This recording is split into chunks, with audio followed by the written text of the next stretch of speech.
Bismillahirrahmanirrahim. Assalamualaikum warahmatullahi wabarakatuh. Perkenalkan nama saya Dian Setiardi dengan NIM 2403001020445. Prodi S1 PJJ Akuntansi. Di sini saya akan mempresentasikan hasil ujian akhir semester mata kuliah Statistik Ekonomi dan Bisnis kelas AK 204 dengan dosen pengampu Ibu Cindy Flaudia Putri, SAK, MAK, AK. Baik, langsung saja. Di sini saya akan mempresentasikan dua topik. Yang pertama, sesi ke-11 perhitungan deret berkala dan ramalan, dan yang kedua sesi 12 probabilitas. Baik, yang pertama pada sesi ke-11 perkuliahan yaitu perhitungan deret berkala dan peramalan. Deret berkala atau time series, yaitu sekumpulan data yang dicatat dalam satu periode waktu. Digunakan untuk meramalkan kondisi masa mendatang dalam jangka pendek kurang dari 1 tahun atau jangka panjang lebih dari 3 tahun. Berguna untuk penyusunan rencana atau untuk perusahaan dan negara. Deret berkala mempunyai 4 komponen, yaitu tren atau kecenderungan, variasi musim, variasi siklus, dan variasi yang tidak tetap atau irregular variation. Tren atau kecenderungan merupakan suatu gerakan kecenderungan naik atau turun dalam jangka panjang yang diperoleh dari rata-rata perubahan dari waktu ke waktu dan nilainya cukup rata atau mulus. Bentuk tren, tren positif yaitu tren meningkat, rumusnya Y sama dengan A plus BX. Yang kedua, tren negatif atau tren menurun, rumusnya Y sama dengan A min BX. Di mana Y adalah nilai yang diperkirakan, A adalah konstanta, B adalah koefisien tren, dan X adalah periode waktu. Berikut bentuk tren, tren positif, dan tren negatif. Metode analisa tren. Ada 4 metode. Yang pertama metode semi rata-rata atau semi average method. Yang kedua metode kuadrat terkecil atau least square method. Yang ketiga metode tren kuadratis atau quadratic trend method. Dan yang keempat metode tren eksponensial atau exponential trend method.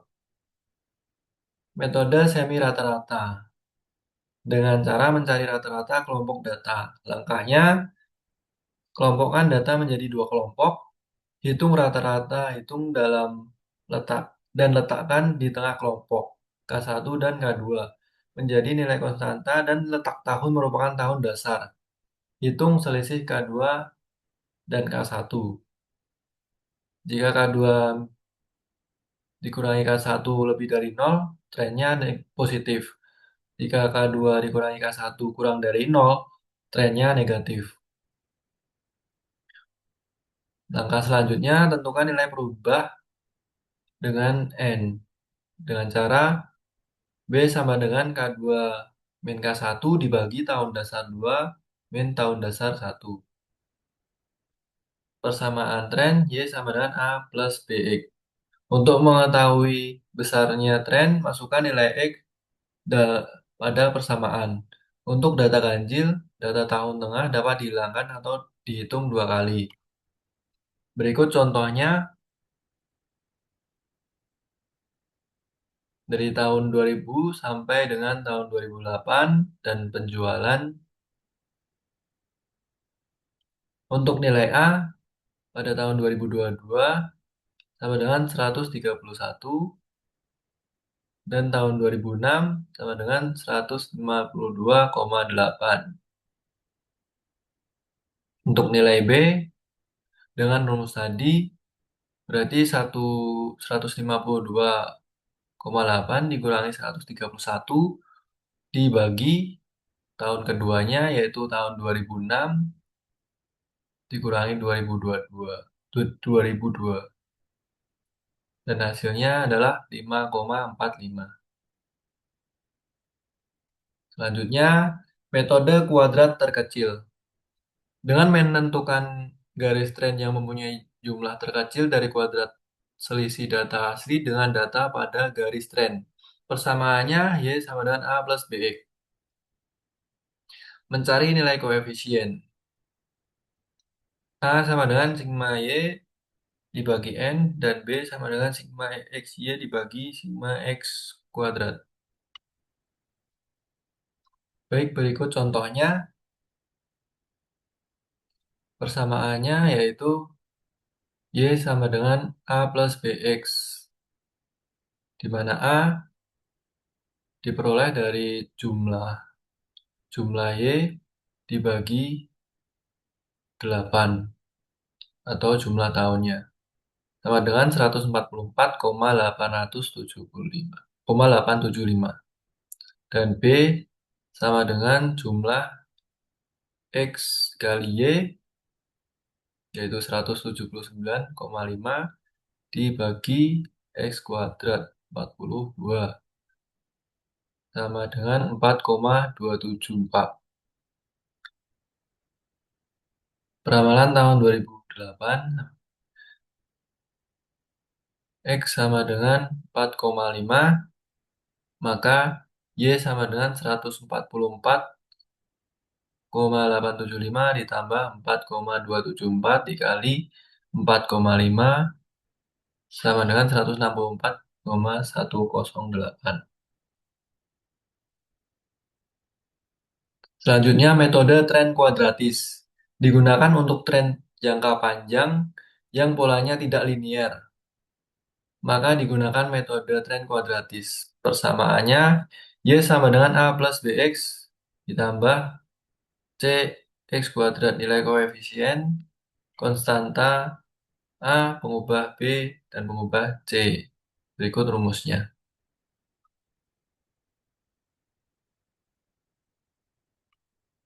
Contoh kasus,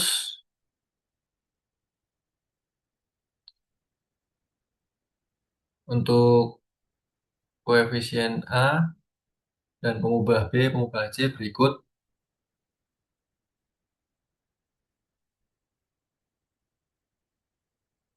Persamaan tren kuadratis Y sama dengan 137,3810 ditambah 7,1429 X ditambah 1,6905 X kuadrat. Jadi peramalan penjualan untuk tahun 2008 X sama dengan 4 adalah berikut. Perkiraan penjualan tahun 2008 sebesar 193 unit. Selanjutnya metode tren eksponensial, yaitu suatu tren yang mempunyai pangkat atau eksponen dari waktu. Bentuk persamaannya Y sama dengan A dalam kurung 1 plus B kali X. Koefisiennya konstanta A dengan rumus berikut dan pengubah B dengan rumus berikut. Contoh kasusnya seperti ini.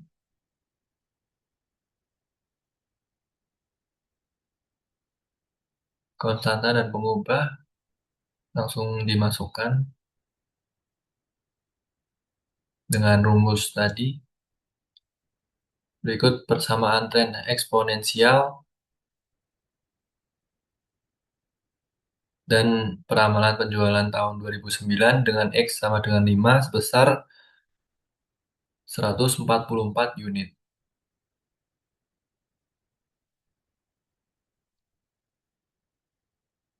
Selanjutnya, memilih tren yang baik. Dalam memilih metode tren yang baik dapat digunakan ukuran ketepatan. Ukuran ketepatan adalah seberapa tepat sebuah alat peramalan tersebut menduga kejadian yang sebenarnya. Alat ukurnya yaitu sigma Y min Y kuadrat, ya, paling kecil.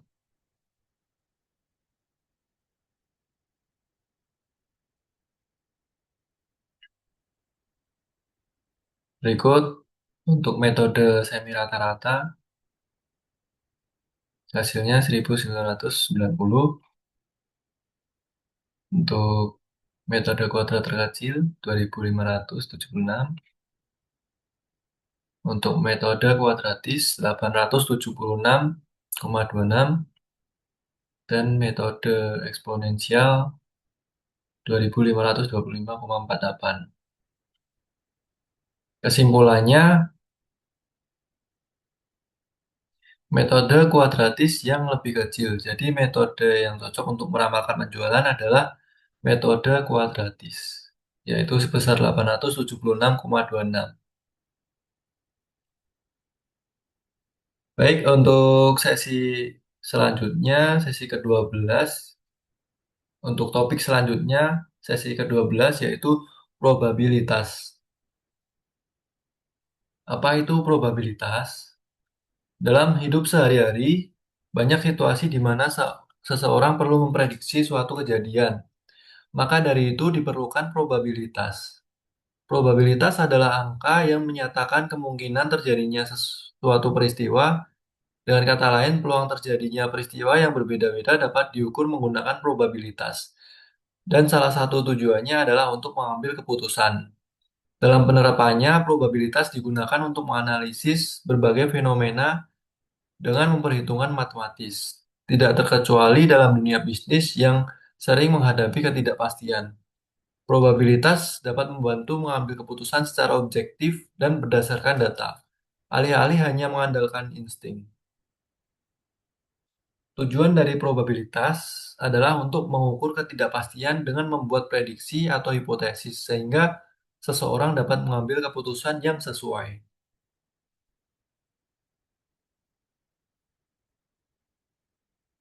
Probabilitas yaitu suatu ukuran tentang kemungkinan suatu peristiwa atau event akan terjadi di masa mendatang. Probabilitas dinyatakan antara 0 sampai 1 atau dalam persentase. Percobaan pengamatan terhadap beberapa aktivitas atau proses yang memungkinkan timbulnya paling sedikit dua peristiwa tanpa memperhatikan peristiwa mana yang akan terjadi. Hasilnya, suatu hasil dari sebuah percobaan peristiwa adalah kumpulan dari satu atau lebih hasil yang terjadi pada sebuah percobaan atau kegiatan. Contoh, percobaan atau kegiatan pertandingan sepak bola Indonesia versus Jepang di Stadion GBK. Hasilnya Indonesia menang, Jepang kalah, dan seri Indonesia tidak kalah dan tidak menang. Peristiwanya Indonesia menang.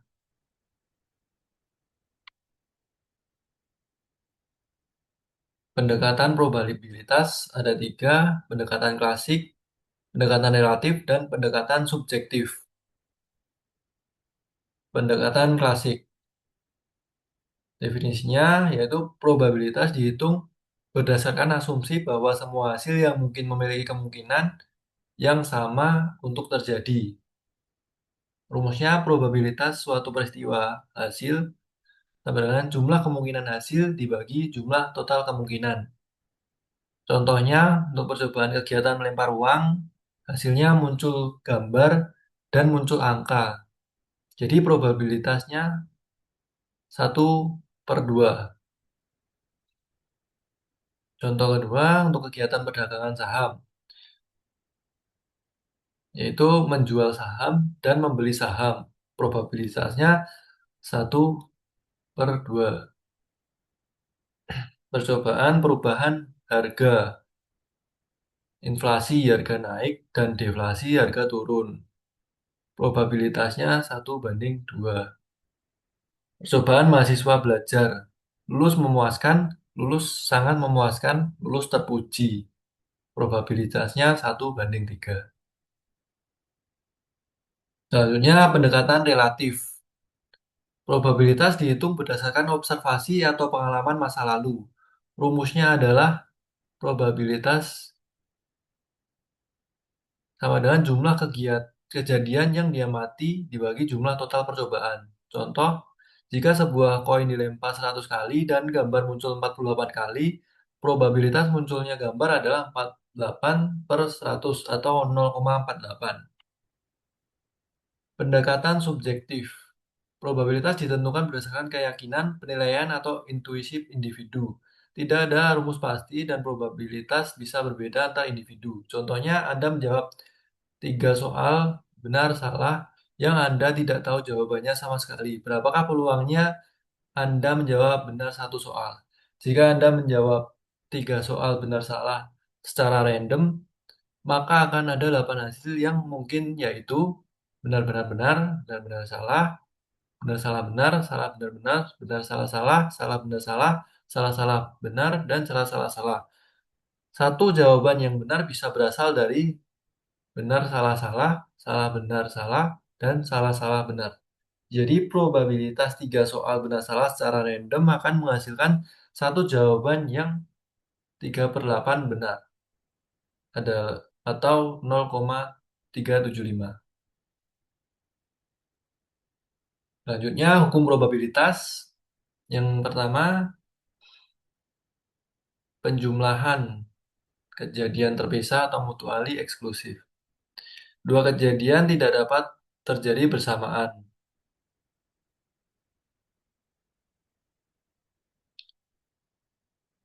Berikut rumusnya, dan contohnya adalah dadu dilempar sekali, peluang muncul angka 2 atau 5. Itu untuk peluang muncul angka 2 sebesar 1/6 dan peluang muncul angka 5 1/6. Maka untuk hukum probabilitas yang pertama, penjumlahan kejadian terpisah, untuk angka 2, angka 5 yaitu 1/6 ditambah 1/6 sama dengan 1/3. Untuk hukum probabilitas yang kedua, penjumlahan kejadian bersama. Dua kejadian bisa terjadi bersamaan. Berikut rumusnya.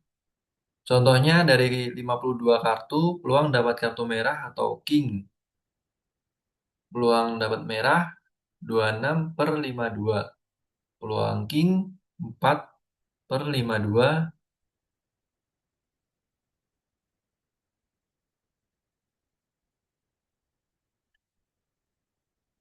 Maka peluang merah dan king yaitu 2/52. Peluang merah atau king dimasukkan ke rumus di atas, 26/52 ditambah 4/52 dikurangi 2/52 sama dengan 7/13. Hukum probabilitas yang ketiga yaitu perkalian. Untuk kejadian bebas atau independen, dua kejadian tidak saling mempengaruhi. Rumusnya sebagai berikut.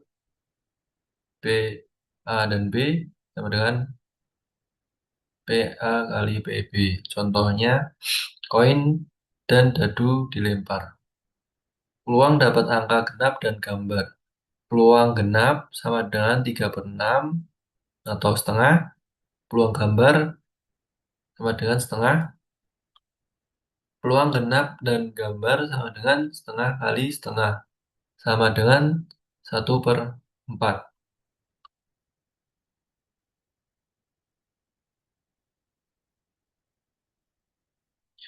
Hukum probabilitas keempat atau perkalian.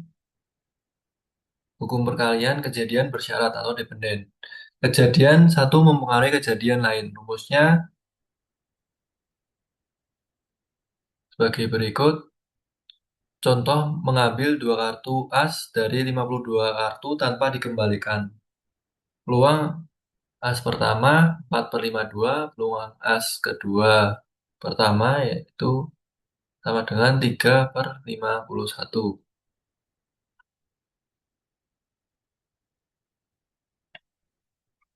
Peluang as dan as kedua sama dengan 4/52 dikali 3/51 sama dengan 1/221.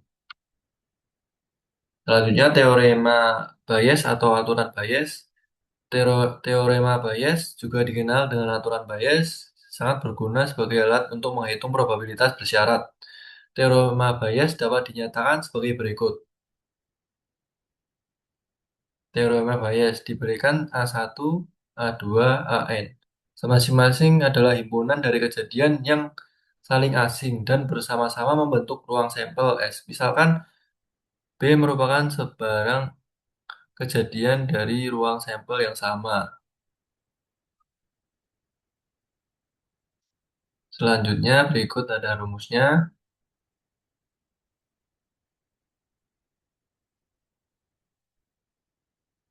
Kapan memakai teorema Bayes? Tantangan dalam mengaplikasikan teorema Bayes melibatkan pengenalan tipe-tipe masalah yang menjamin penggunaannya. Teorema Bayes dapat dipertimbangkan ketika beberapa syarat berikut ini terpenuhi. Yang pertama, ruang sampel dapat dibatasi menjadi himpunan kejadian yang saling asing. Yang kedua, dalam ruang sampel terdapat kejadian B. Yang ketiga, tujuan analitisnya adalah menghitung probabilitas bersyarat dalam bentuk berikut. Dan yang keempat, Anda tahu minimal satu dari dua himpunan probabilitas berikut. Contohnya, sebagai berikut, Puspa akan menikah besok dengan pesta pernikahannya di ruang terbuka. Dalam 1 tahun terdapat 150 hari hujan.